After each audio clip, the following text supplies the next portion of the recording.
Welcome back to the Makerbird Society. This is part 2 of our installing Raspberry Pi CM5 onto the PSPi version 6. In this one, we're going to be doing some thermal testing. The thermal test will be performed, 1, just how it is, closed and on the table. The second test will be with the UMD door open, but still propped up at about this angle. And the last test will be done with this small cheap little fan just shoved in there and turned on. In part 3 of this video, we will finish building a custom heatsink and fan designed by Stance Ossa. I think that's how you pronounce it. For these tests, I'm going to be using the PS2 emulator and we'll be running Crash Bandicoot: The Wrath of Cortex. Okay, so let's get started.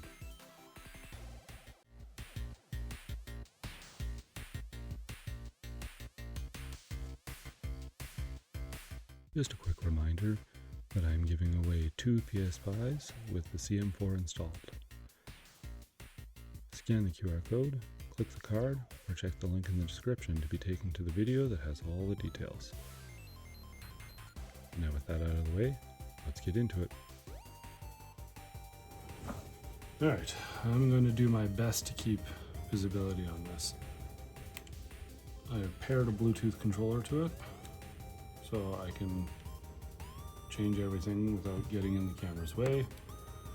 And I've SSH'd into the system, as I'll probably put in the top right here. Nope, top left. This top right is where our FPS is in game. So the first thing I'm going to do, and actually I'll leave the SSH session full screen for this, so you can see the script I'm running. So first we're going to make a script that will monitor the temps and the clock speed for us. So first thing we're going to do is nano pi5-temp.sh, and that'll open up a blank file. I will leave what we enter in here in the description in case you want to replicate it. This is the script here, so I'll walk you through it. So it just tells you how to end it. While true, do echo, so it echoes the date and time, as well as the host name of the device. And then it measures temp, measures clock speed, sleeps for 2 seconds, and then it goes back up and puts in this, puts in this, puts in this, sleep for 2 seconds. So basically every 2 seconds we're going to get all this information. So we're going to control X if you want to save it, Y, and enter. Now to run the script, first we have to make it a runnable script, so we're going to enter this command.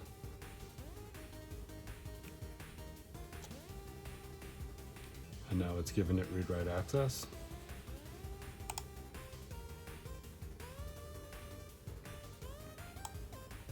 And then we're going to run this command.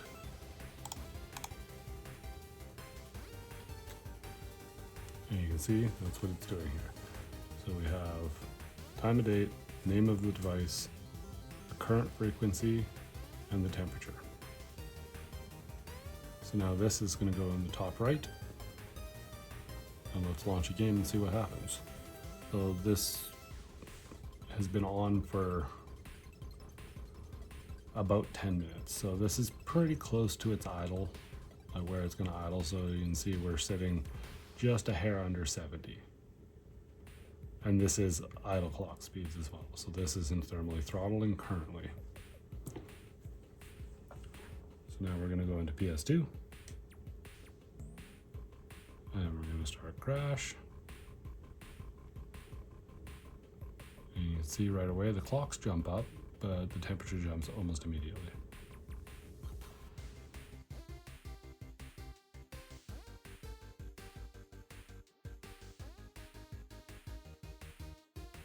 So the plan originally was to just let the game boot up and sit at the main menu because it eventually goes into a demo, but the demo's fairly quick and I wasn't able to max out the temperature. So I've cut that part out, but if you're watching the temps, you'll see that right here, it jumps from 76.3 degrees Celsius to 91.1 degrees Celsius, and that's why, because of the section I cut out.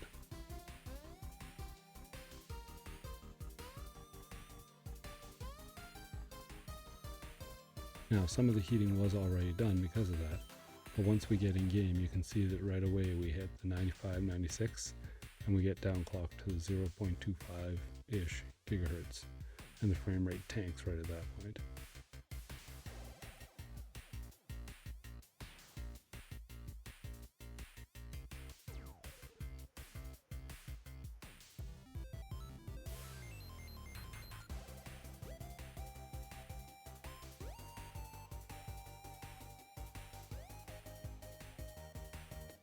Then it starts to cool down and recovers. But it doesn't really take much to get this thing to an unstable point.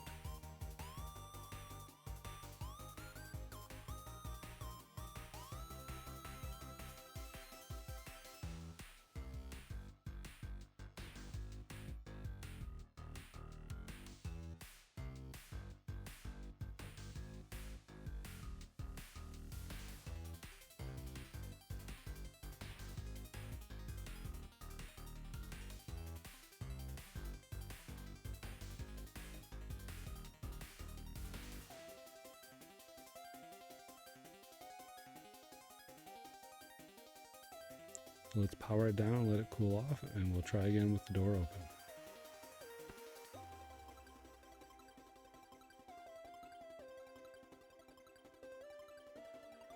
Alright, so we're back and I've started the script.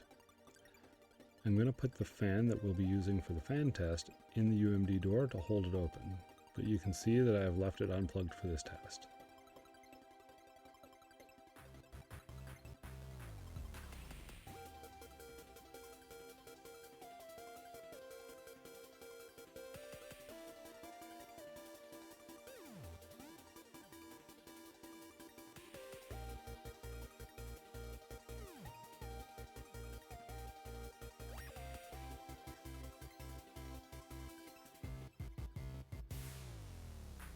Same as before, I'm going to run around and see what happens.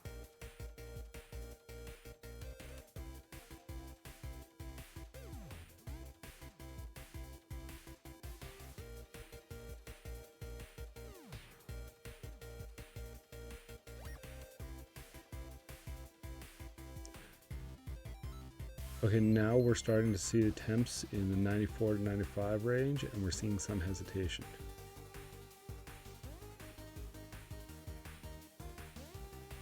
We are getting the hard clocks down to 0.25 gigahertz, but I'm not seeing it hit 96 degrees, so it's slightly better.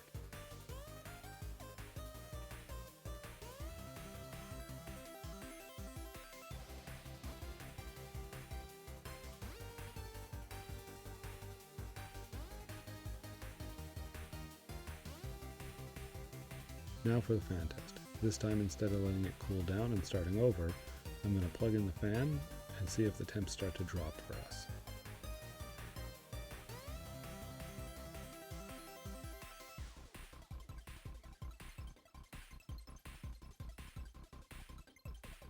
If we can get and stay below 90 degrees Celsius, I'll call it a win, as it'll be low enough to keep stable frame rates.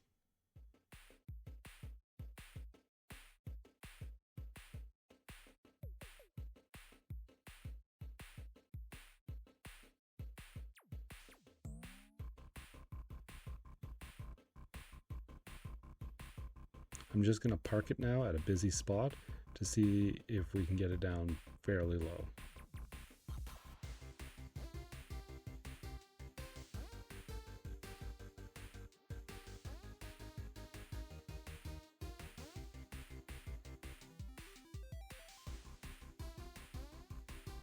And it looks like putting it there, we're dropping below 85.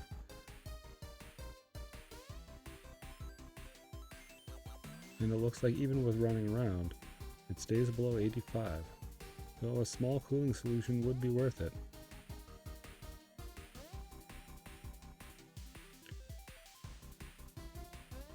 So that's it for part 2 of the CM5 PSPi.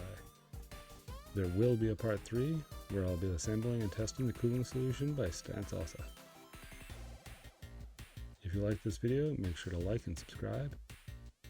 And remember, until next time, it doesn't matter if you make or break, as long as you're having fun.